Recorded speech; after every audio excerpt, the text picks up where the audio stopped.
Helen, to you our minds we will unfold. Tomorrow night, when Phoebe doth behold her silver visage in the watery glass, decking with liquid pearl the bladed grass, a time that lovers' flights doth still conceal, through Athens' gates have we devised to steal. And in the wood where often you and I upon faint primrose beds were wont to lie, emptying our bosoms of their counsel sweet, there my Lysander and myself shall meet. And thence, from Athens, turn away our eyes to seek new friends and stranger companies. Farewell, sweet playfellow. Pray thou for us, and good luck grant thee thy Demetrius. Keep word, Lysander. We must starve our sight from lovers' food till morrow deep midnight. I will, my Hermia. Helena, adieu. As you on him, Demetrius dote on you.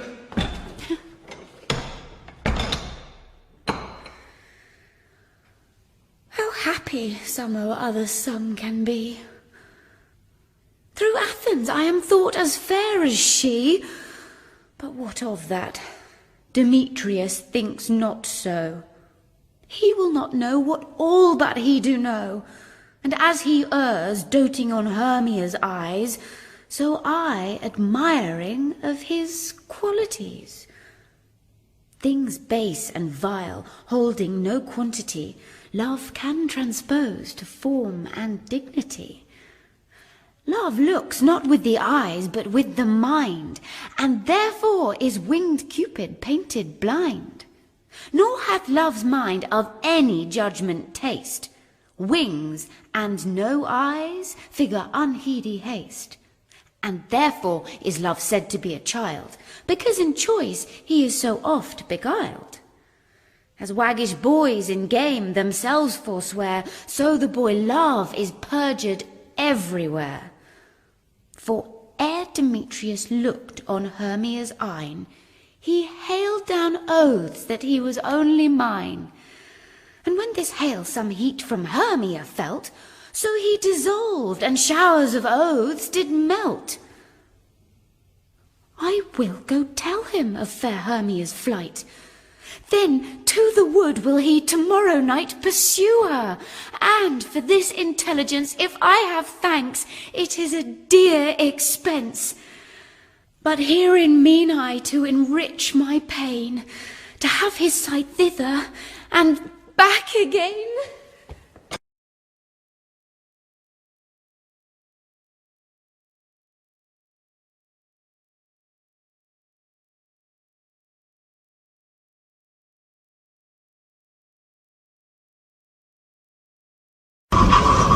That you may well perceive I have not wronged you, one of the greatest in the Christian world shall be my surety.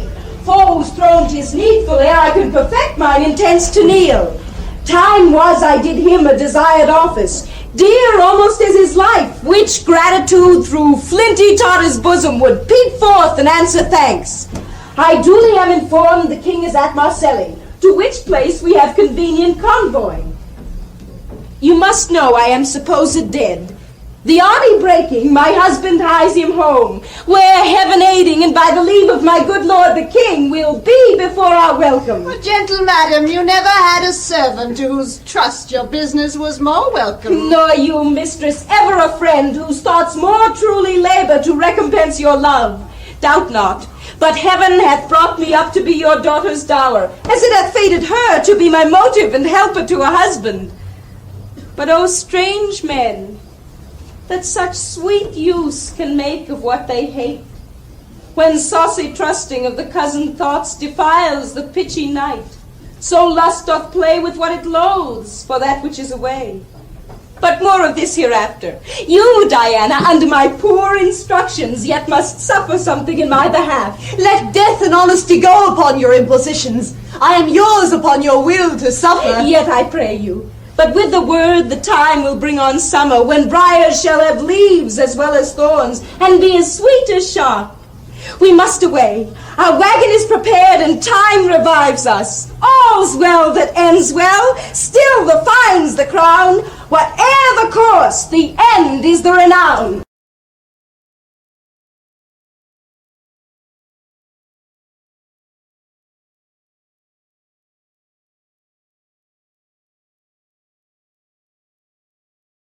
world's a stage, and all the men and women merely players. They have their exits and their entrances, and one man, in his time, plays many parts, his acts being 7 ages. First the infant, mewling and puking in the nurse's arms, and then the whining schoolboy with his satchel and shining morning face, creeping like snail unwillingly to school. And then the lover, sighing like furnace, with a woeful ballad made to his mistress' eyebrow. Then the soldier, full of strange oaths, and bearded like the pard, jealous in honor, sudden and quick in quarrel, seeking the bubble reputation, even in the cannon's mouth. Then the justice, in fair round belly, with good capon lined, with eyes severe and beard of formal cut, full of wise saws and modern instances, and so he plays his part. The 6th age shifts into the lean and slippered pantaloon, with spectacles on nose and pouch on side, his youthful hose, well saved, a world too wide for his shrunk shank, and his big manly voice, turning again toward childish treble, pipes and whistles in his sound. Last scene of all, that ends this strange, eventful history. His second childishness, into mere oblivion. Sans teeth, sans eyes, sans taste.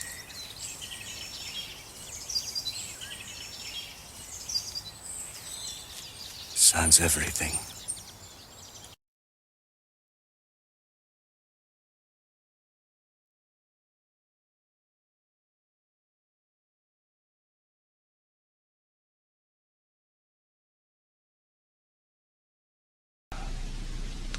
He that commends me to mine own content commends me to the thing I cannot get. I, to the world, am like a drop of water that in the ocean seeks another drop, who falling there to find his fellow forth, unseen, inquisitive, confounds himself. So I, to find a mother and a brother, in quest of them, unhappy I lose myself.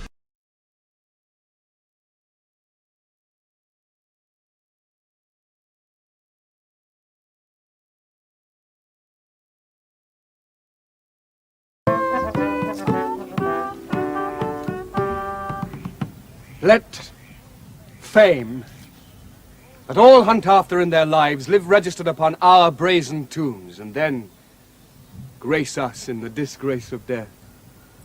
When, spite of cormorant devouring time, the endeavour of this present breath may buy that honour which shall bait his side's keen edge and make us heirs of all eternity.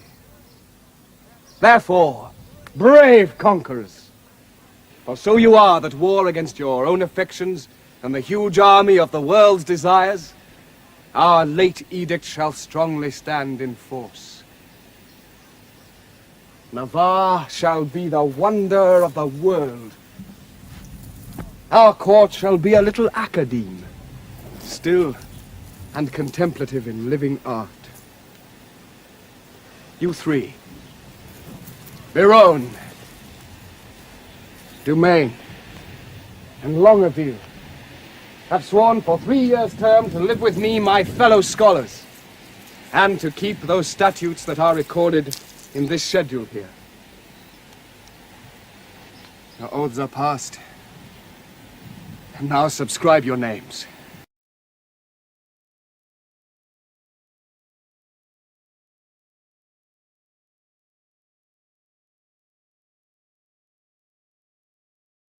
The jury, passing on the prisoner's life, may in the sworn 12 have a thief or two guiltier than him they try. What's open made to justice, that justice seizes what know the laws that thieves do pass on thieves. 'Tis very pregnant. The jewel that we find, we stoop and take because we see it.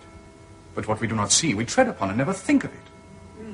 You may not so extenuate his offence, for I have had such faults, but rather tell me, when I that censure him do so offend, let mine own judgment pattern out my death, and nothing come in partial. Sir, he must die. Be it as your wisdom will. Where is the provost? Here, if it like, your honour. See that Claudio be executed by 9 tomorrow morning. Bring him his confessor. Let him be prepared, for that's the utmost of his pilgrimage. Well, heaven forgive him, and forgive us all. Some rise by sin, and some by virtue fall. Some run from breaks of ice and answer none. And some condemned for a fault alone.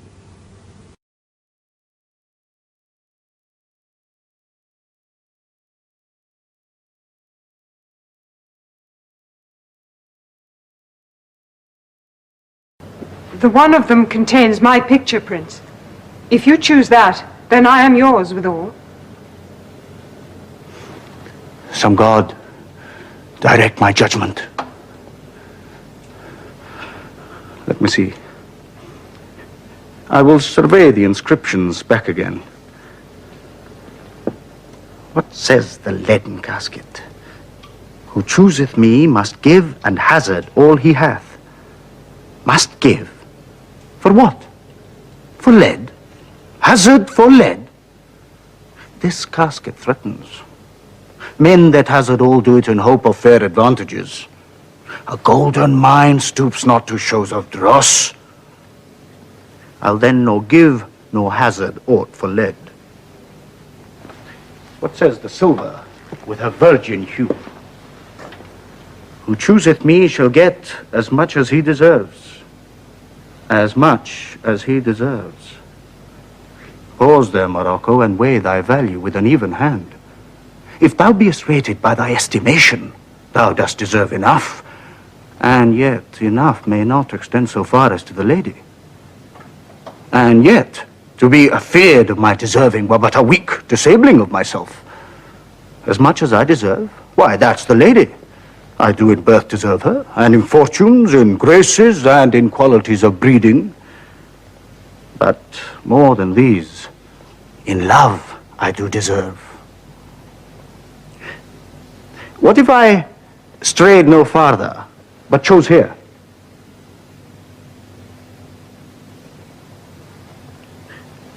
Let's see once more this saying graved in gold. Who chooseth me shall gain what many men desire. Why, that's the lady. All the world desires her. From the four corners of the earth they come to kiss this shrine, this mortal breathing saint. The Hyrcanian deserts and the vasty wilds of wide Arabia are as thoroughfares now for princes to come view fair Portia. The watery kingdom, whose ambitious head spits in the face of heaven, is no bar to stop the foreign spirits, but they come as o'er a brook to see fair Portia.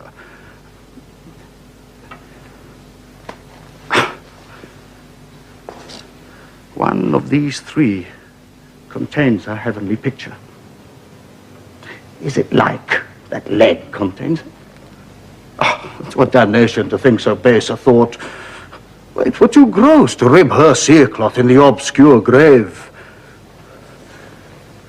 Or shall I think in silver she's immured, being 10 times undervalued to try gold?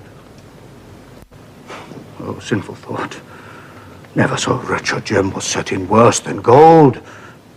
They have in England a coin that bears the figure of an angel stamped in gold, but that's insculped upon. But here, an angel in a golden bed lies all within. Deliver me the key. Here do I choose, and thrive I as I may.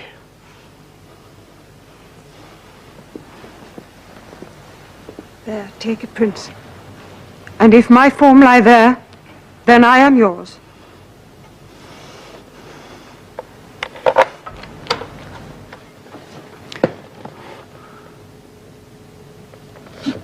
Oh, hell. What have we here? A carrion death, within whose empty eye there is a written scroll.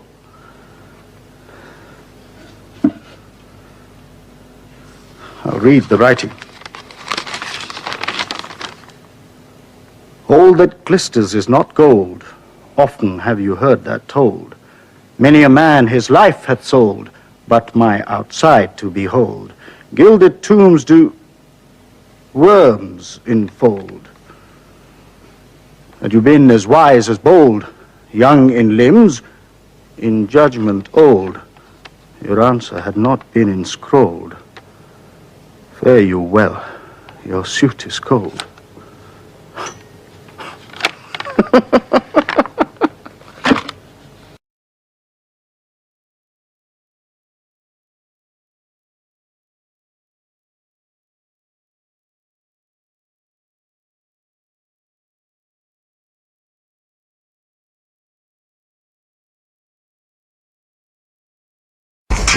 I will not lend thee a penny. I lend the where's mine oyster, which I was sold without it.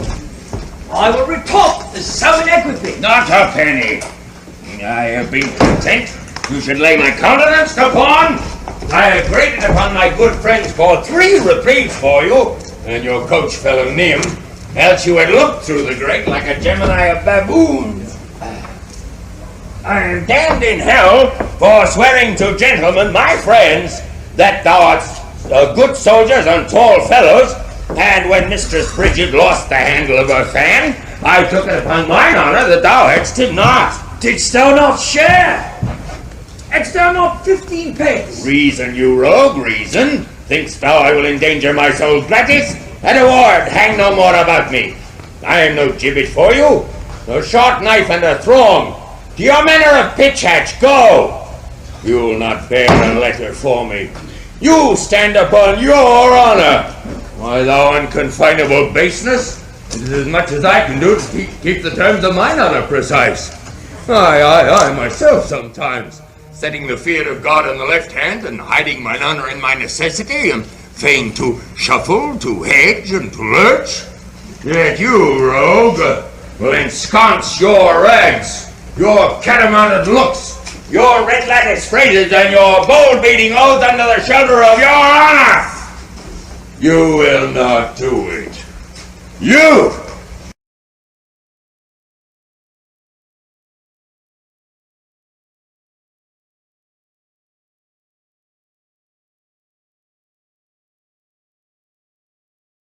And woo her with some spirit when she comes. Say that she rail? Why, then I'll tell her plain she sings as sweetly as a nightingale. Say that she frown? I say she looks as clear as morning roses newly washed with dew. Say she be mute and will not speak a word, then I'll commend her volubility. And say she uttereth piercing eloquence. If she do bid me pack, I'll give her thanks as though she bid me stay by her a week. If she deny to wed, I'll crave the day when I shall ask the banns and when be married. But here she comes. And now, Petruchio, speak. Good morrow, Kate. For that's your name, I hear. Well, have you heard? But something hard of hearing. They call me Catherine. That you talk of me? You lie, in faith, for you are called plain Kate, and bonny Kate, and sometimes Kate the Cursed. But Kate, the prettiest Kate in Christendom. Kate of Kate Hall. My super dainty Kate, for dainties are all Kates, and therefore, Kate, take this of me, Kate of my consolation, hearing thy mildness praised in every town, thy virtue spoke of, and thy beauty sounded, yet not so deeply as to thee belongs, myself am moved to woo thee for my wife. Moved in good time. Let him that moved you hither remove you hence. I knew you at the first. You were immovable. Why, what's immovable? A joint stool. Thou hast hit it. Come, Sit on me. Asses are made to bear, and so are you! Women are made to bear, and so are you. No such jade as you, if me you mean. Alas, good Kate, I will not burden thee, for knowing thee to be but young and light. Too light for such a swain as you to catch, and yet as heavy as my weight should be. Should be? Should buzz. Well tame, and like a buzzard. Oh, slow-winged turtle, shall a buzzard take thee? Aye, for a turtle, as he takes a buzzard. Come, come, you wasp. I'faith, you are too angry. I be waspish, best beware my sting.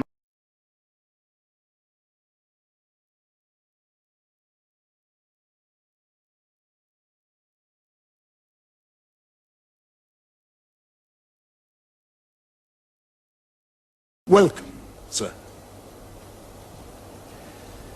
This cell's my court. Here have I few attendants, and subjects none abroad. Pray you, look in. My dukedom, since you have given me again, I will requite you with as good a thing. At least bring forth a wonder, to content ye as much as me, my dukedom. Lord, you play me false. No, my dearest love, I would not for the world. Yes, for a score of kingdoms you should wrangle, and I would call it fair play.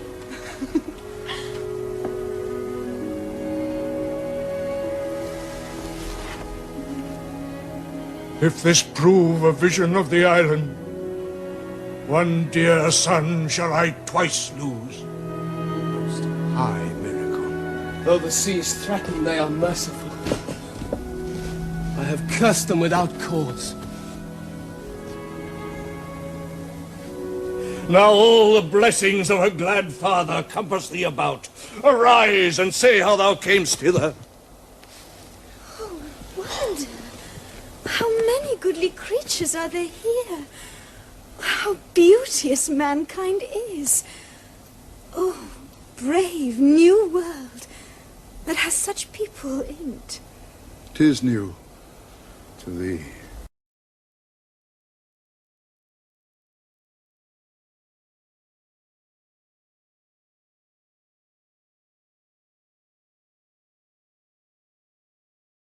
O-A-I. This simulation is not as the former. And yet to crush this a little, it would bow to me. For every one of these letters are in my name, soft. Here follows prose. If this fall into thy hand, revolve in my stars, I am above thee. But be not afraid of greatness. Some are born great, some achieve greatness, and some have greatness thrust upon them. Thy fates open their hands, let thy blood and spirit embrace them, and to inure thyself to what thou art like to be, cast thy humble slough and appear fresh. Be opposite with a kinsman, surly with servants. Let thy tongue tang arguments of state. Put thyself into the trick of singularity. She thus advises thee that sighs for thee. Remember who commended thy yellow stockings and wished to see thee ever cross-gartered. I say, remember.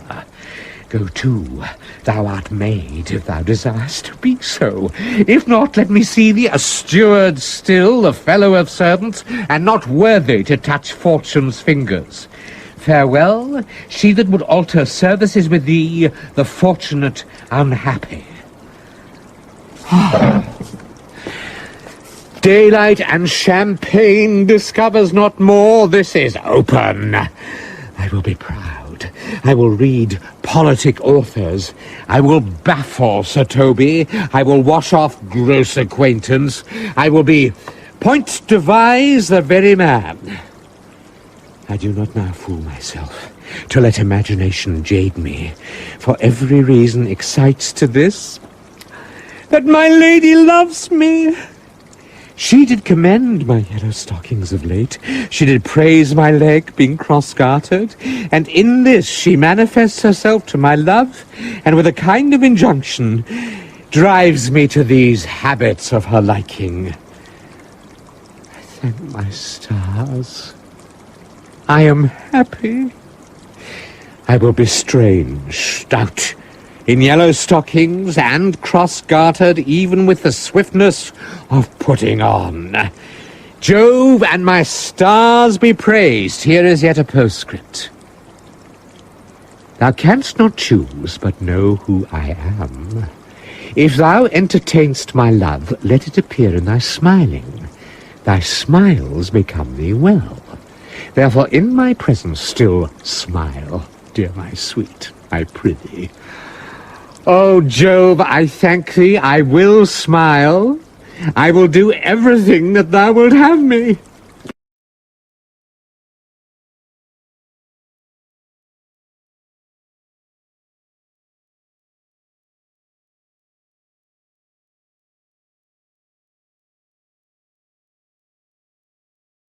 Sweet love, sweet lines, sweet life. Now will be break with it. Here is her hand, the agent of her heart. Here is her oath for love, her honour's pawn. Oh, that our fathers would applaud our loves to seal our happiness with their consents. Oh, heavenly Julia! How now? What letter are you reading here? Oh, may it please your lordship, 'tis a word or two of commendation sent from Valentine, delivered by a friend that came from him. Well, lend me the letter. Let me see what news. There is no news, my lord, but that he writes how happily he lives, how well beloved, and daily graced by the Emperor, wishing me with him, partner of his fortune. And how stand you affected to his wish? As one relying on your lordship's will, and not depending on his friendly wish. My will is something sorted with his wish. Muse not that I thus suddenly proceed, for what I will, and there's an end. I am resolved that thou shalt spend some time with Valentinus in the Duke's court. What maintenance he from his friends receives, like exhibition thou shalt have from me. Tomorrow be in readiness to go. Excuse it not, for I am peremptory. My lord, I cannot be so soon provided. Please you deliberate a day or two. Look, what thou wants shall be sent after thee. No more a stay. Tomorrow thou must go. Come on, Pantino, you shall be employed to hasten on his expedition. Thus have I shunned the fire for fear of burning, and drenched me in the sea where I am drowned. I feared to show my father Julia's letter, lest he should take exceptions to my love, and with the vantage of mine own excuse hath he accepted most against my love. Oh, how this spring of love resembleth the uncertain glory of an April day, which now shows all the beauty of the sun, and by, a cloud takes all away.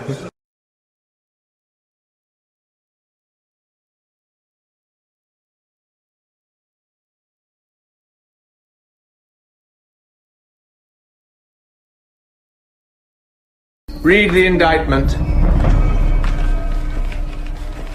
Hermione, Queen to the worthy Leontes, King of Sicilia, thou art here accused and arraigned of high treason in committing adultery with Polixenes, King of Bohemia, and conspiring with Camillo to take away the life of our sovereign lord, the king, thy royal husband. The pretence whereof being by circumstances partly laid open, thou, Hermione, contrary to the faith and allegiance of a true subject, didst counsel and aid them for their better safety to fly away by night. Since what I am to say must be but that which contradicts my accusation, and the testimony on my part no other but what comes from myself, it shall scarce boot me to say not guilty. Mine integrity being counted falsehood, shall, as I express it, be so received. But thus, if powers divine behold our human actions as they do, I doubt not then but innocence shall make false accusation blush, and tyranny tremble at patience.